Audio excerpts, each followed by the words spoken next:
That's not good.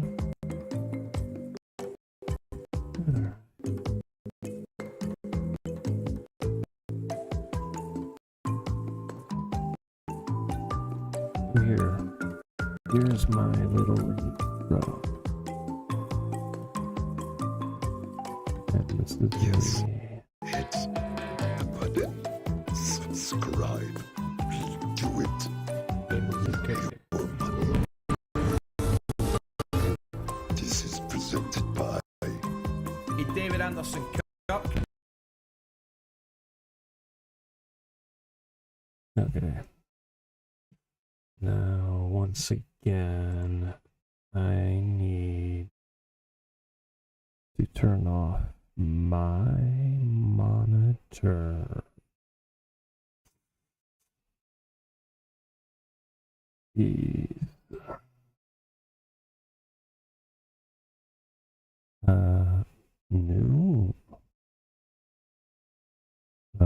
Yes, here we go.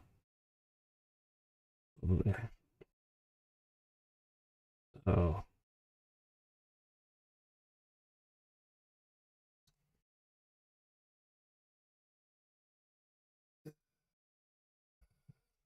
This is my up close react cam. No, I'm kidding. That's just for fun. That's just to have that get in the way. Anyways. I got some great questions about music and music producing from a good friend. Wait, first of all, no. Yeah, let's do this the right way.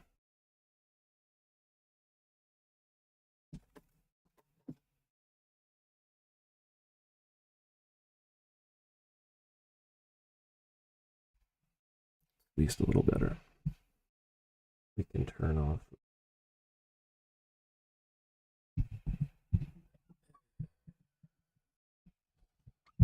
So I got some great questions from a fellow producer.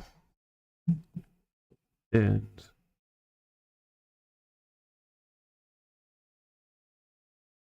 I would not hesitate to say that they might be some of the questions when it comes to producing music and house music, dance genres, that sort of thing. And this neatly, this list of propositions, question musings, seem to square almost perfectly with what I've been trying to express to people throughout my teaching, limited as it may be.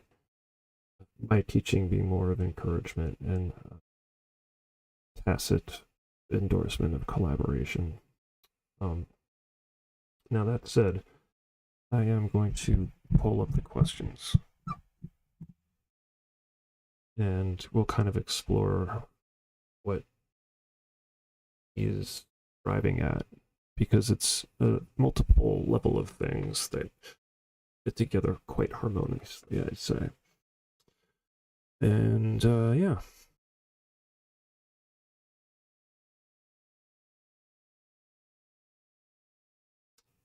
If you're joining us or reading the watching the live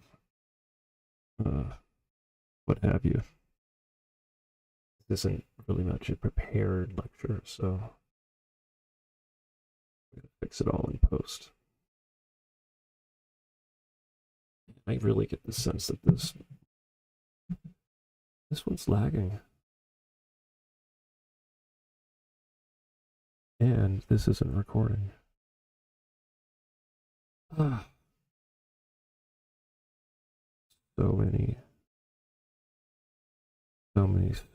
So many technical problems. Oh well. Anyways.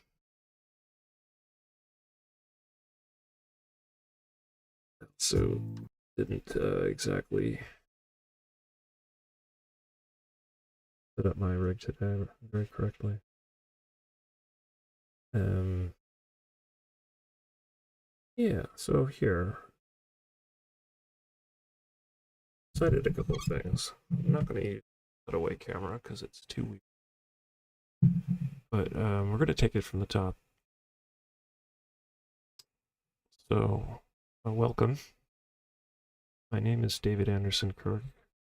I produce music on Reason 13, which just so happens to be at great service to a variety of topics I'm going to be discussing, or rather posing questions I'd like to be posing to other musicians, other people who are interested in developing house music, techno, dance genres, developing their own sound, continuing the conversation that those genres bring.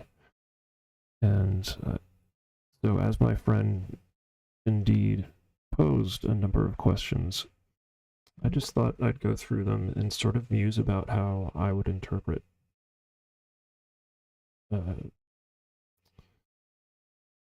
well, the truisms, the self-truths that are in some of my answers, and also perspectives that maybe you don't share, which is fine. After all, music is a language with many tongues and dialects. Fortunately, we all get to share in it. So, with that said, you have so many options for audio effects.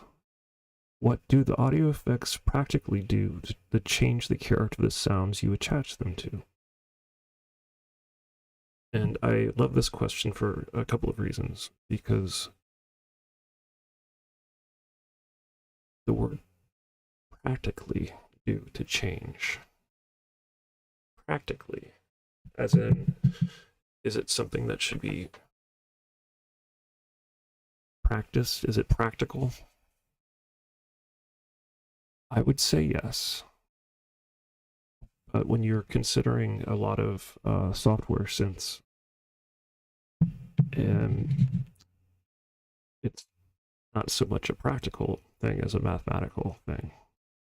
Original delay settings would just be empty hallways, the original echo chambers. And same with reverb. That was also part of that package, I guess. Later on, they developed plates for basically using springs to cause a reverberation. And so these are like the analogous precursors to a lot of the tools that we have today. So in a practical sense, they are mimicking what a lot of the older devices did with more analogous features, if not digital features too. Completely can't exclude that. So, then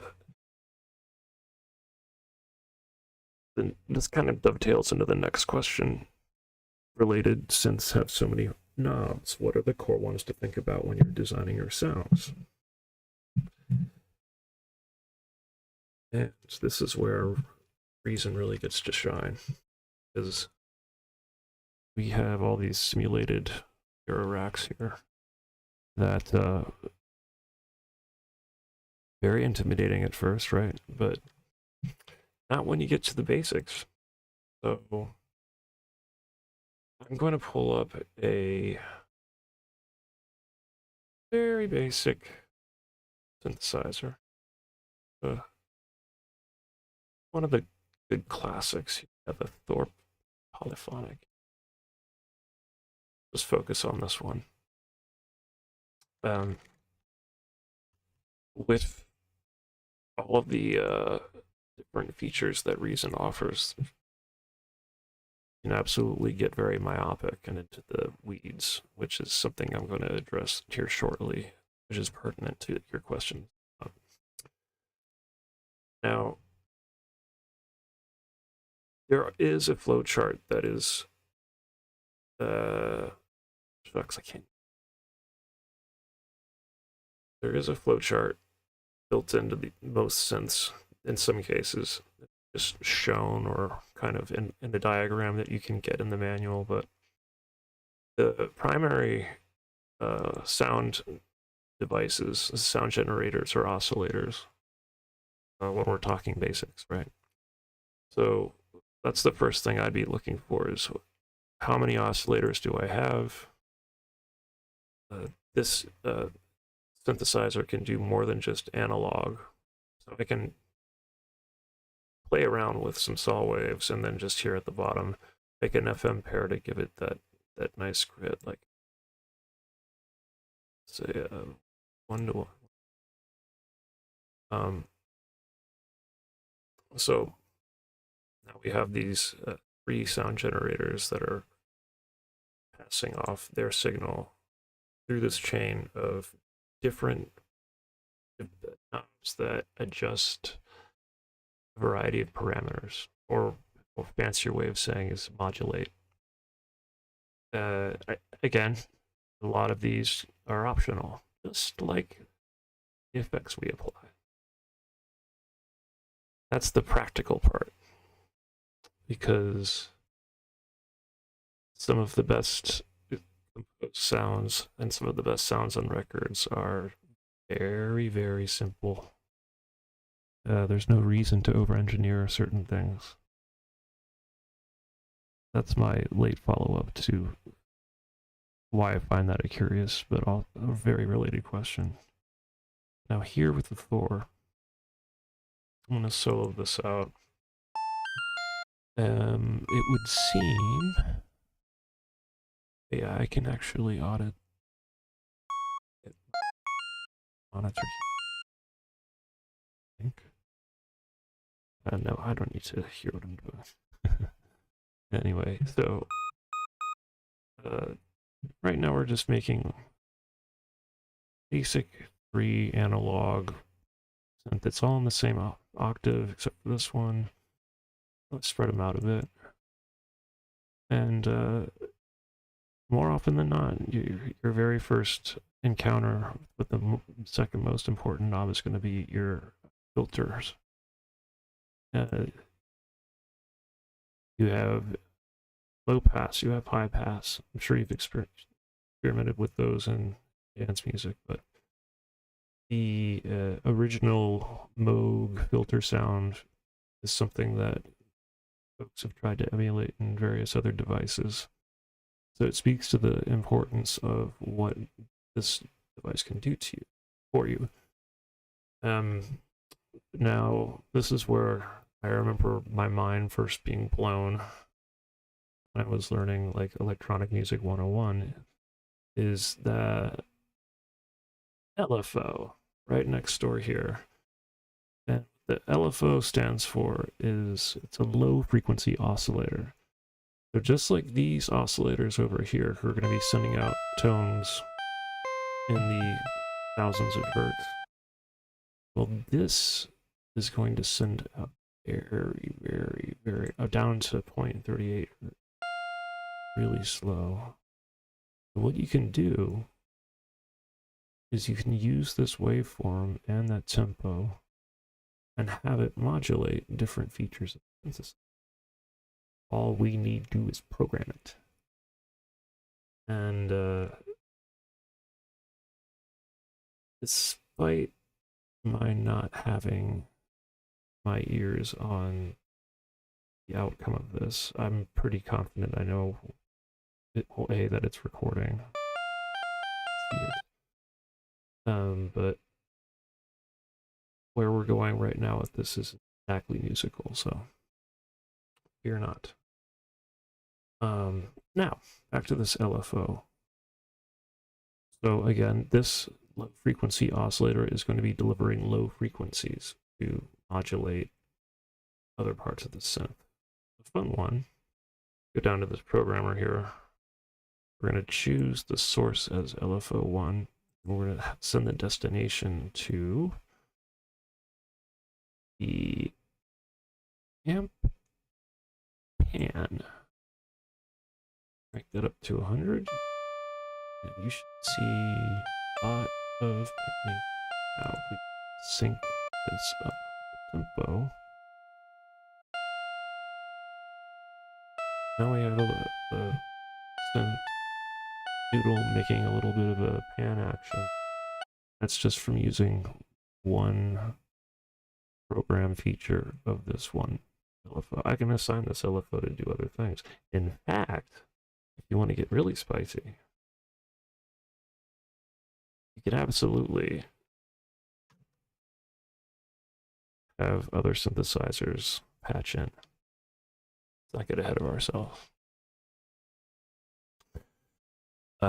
So at essence, those are the core knobs I'm looking at when I'm getting first oriented with a synthesizer. In this question, they pose, what are the core ones to think about when you're designing your sound? When I'm designing sounds that may have certain other devices in mind, perhaps, maybe more samplers.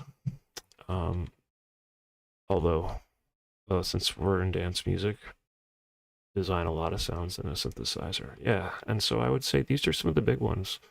For another example here, we see we have this secret LFO2 down here hiding. We're going to take that one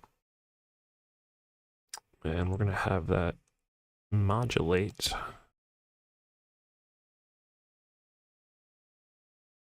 the filter that we spoke of earlier. And we're going to have it do it pretty quickly. All right. Pause.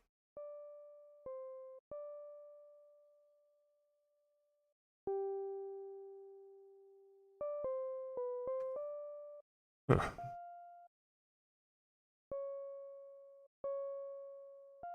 Get my sustain back on here. I hope you can hear that. Why is it so quiet? Maybe it's because I haven't ran this chain all the way through.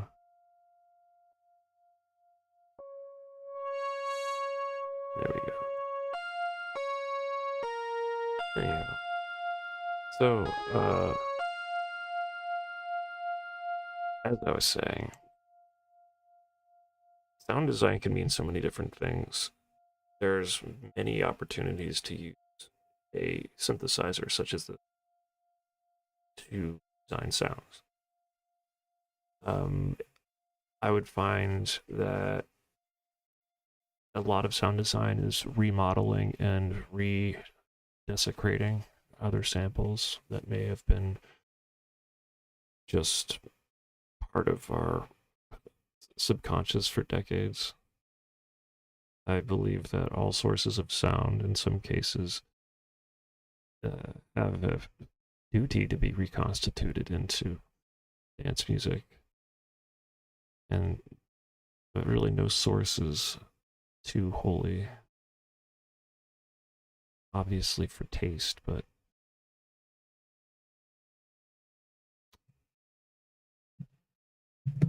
I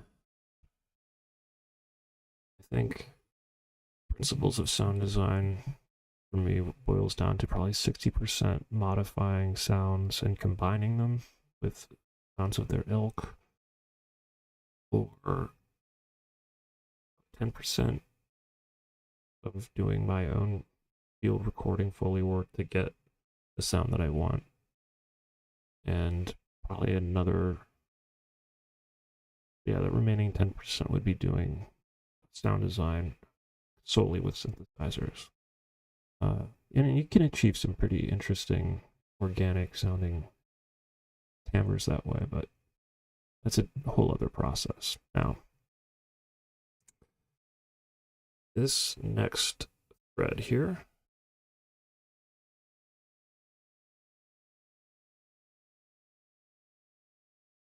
I'm also thinking about this in the context of house music. What do you do to shape your hi-hats to make them unique? Or to shape your shakers? Why layer to create a unique sound? Doesn't that clutter the mix?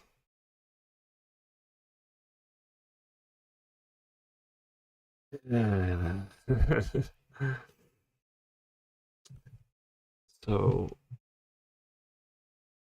I feel like, without being a purist, you can absolutely just take out of the box sounds.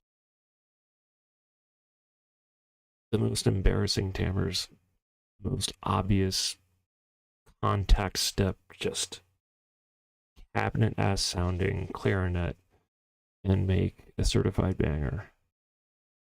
It's just that matter of taste and choice, which is uh, fundamentally what propels us to explore. And for me, I will experiment with, say, doing a very bizarre treatment of a hi-hat loop because I'm tired of the old easy way. And when I say easy way, that's referring back to the self-truths, the truisms of the analytical side of electronic music, which you slowly bake into your head in regards to things you absolutely should and should not do with your mix and with your compositions and stuff like that. Once a lot of those rules kind of fade in and you're spending less time thinking about needling around with your EQ when it's just sort of more towards your flow state, I think experimentation is probably the biggest driving factor for me. And relevant, actually, a track I'm working on, I just made a parallel channel and put a really gross distortion on it, and it made this hi-hat pattern into a really chunky kind of mid-band percussion. That's beside the point. The point that I'm driving at is using effects, using layering, using no layering, and being sparse. There will be arguments for all of them. Taste, I err on the side of restraint. I have, in fact, earlier today, hugged a track to death. I realized that I was trying to solve issues in the mix just by adding more instrumentation, trying to beef it up more, and the next thing you know, it's sort of a bloated mess. And so grabbing the razor tool and just cutting out all of the fat, getting down to that sparseness where you can have more flexibility in your dynamics. To me, that's a matter of personal taste. I endorse it. I would absolutely teach it.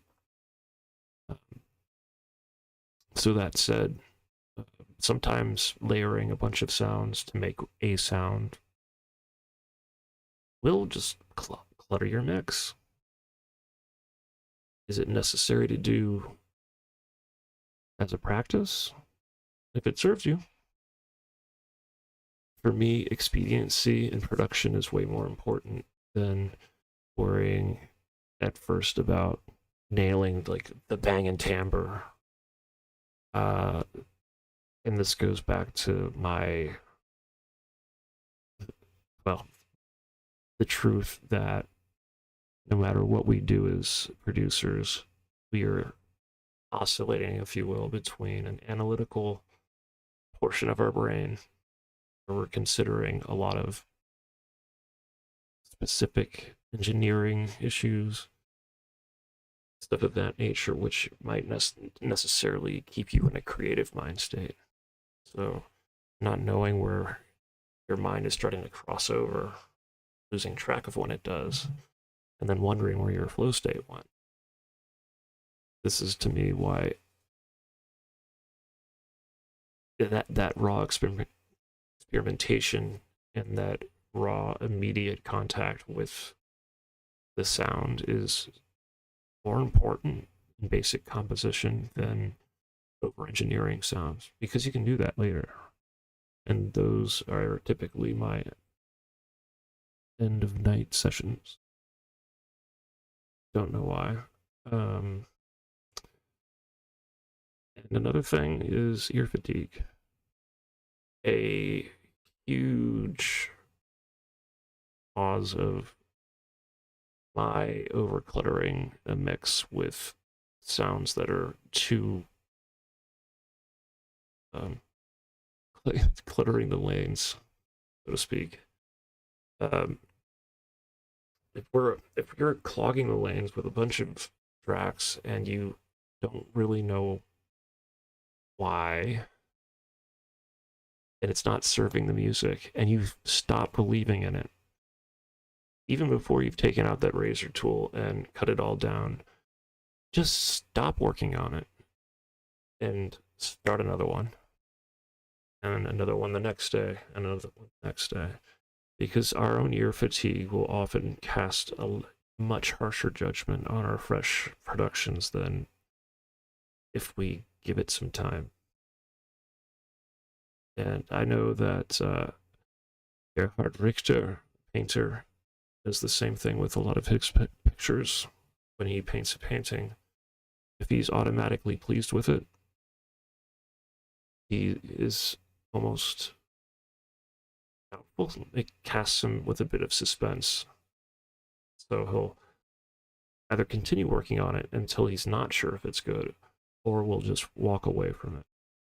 And then a couple weeks later, he's pulling these paintings out and just scrape this one off, and realizing this piece of shit that he didn't really think was very good had potential. And I believe our ears recharge in that same way. So the service of using effects and using over-engineering or engineering in any kind of let's say overly tenacious and surgical means, to me, isn't necessarily the recipe for rapid production output and a more sincere and touching kind of relationship with your actual art, the actual creativity part. I think spending more time writing and making the roadmap for a track is going to serve you than spending too much time hitting the books about sculpting a certain thing. Now, I don't believe that was the last of the question. Oh, wait. I guess that specifically, what do you do to shape your hi-hats to make them unique, or to shape your shakers? I mean, we have the offhand, obviously can drop a side chain on it if you have a busy hi-hat pattern and you want the kick to pop out. You can take a very not high pass notch and have that basically fizzle at the top of your filter band, and apply a phaser that will just address that part. It'll give it a subtle panning effect after you've run it through a nice generous dose of reverb. Have it trick out to 3/4 triplets. I mean, sky's the limit. Is any of that unique? Nah. But this is getting into those kinds of territories in sound design that only us are thinking about it, you know?